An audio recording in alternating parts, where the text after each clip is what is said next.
Welcome everyone to RedRaiders.com. I'm Zach Long. This is Krista Pirtle. We call the program Know Your Enemy, and the target this week, of course, is the Kansas State Wildcats. Texas Tech makes that lovely journey to Manhattan. 6 p.m. kickoff. I'm sure those people will have a lot of liquid encouragement in them. Should be a heck of an atmosphere in the Little Apple. That's what they like to call themselves.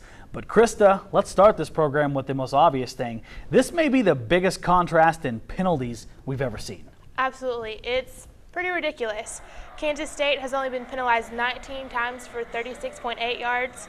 Ooh, Texas Tech, 46 times for 105.5 yards. So Tech needs to clean things up if they want to hang with the Wildcats. It literally is such a contrast. It's almost the least penalized team in the country versus the most penalized team in the country. Kansas State is number 9 in that category, and Tech cannot shoot itself in the foot again with penalties bringing back key plays. Bill Snyder's made an entire career out of that. Speaking of making that career, the zone read.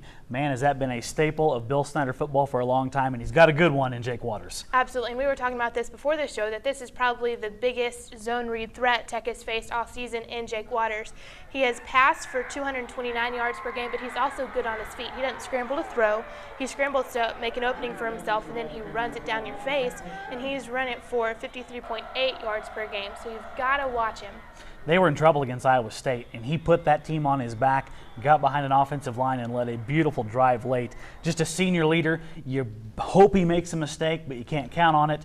But the other thing about this is you can't just concentrate on him. They've got receiving threats. Absolutely, and it's not just Tyler Lockett. Yes, he is a returning All-American. Yes, he can hurt you deep. But they've got Curry Sexton and tight end Zach Trujillo, who can also hurt you. You saw that against, who did they play last week? UTEP. I mean, they draw you in with the run. I mean, Waters will feint the run and then pull up and hit Trujillo. If you do not account for that tight end, you're going to get embarrassed. So can't concentrate on the run. And Mike Smith told us that this week. Those young cornerbacks are going to have to grow up because they're going to be on an island. They have to stop the run. They cannot commit extra people into that secondary. And those young cornerbacks, he said, they were in position. They just didn't get a hand on a football. They're going to have to do that this week against Kansas State and let that defense kind of slow that run game down.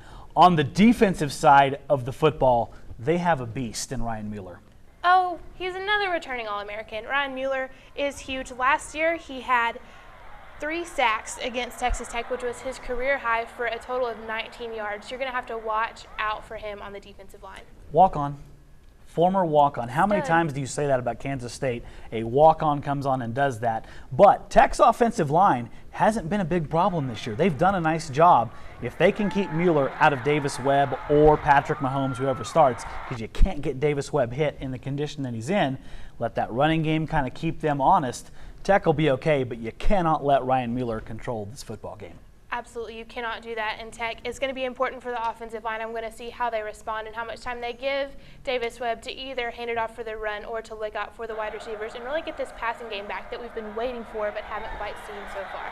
And you know, we don't want to be all doom and gloom because the penalties is such a bad thing to go into against Kansas State because they just make a living off of making mistakes. But Texas Tech, if they can get a win in Manhattan, you turn a ton of things around and give a ton of hope for the rest of the season.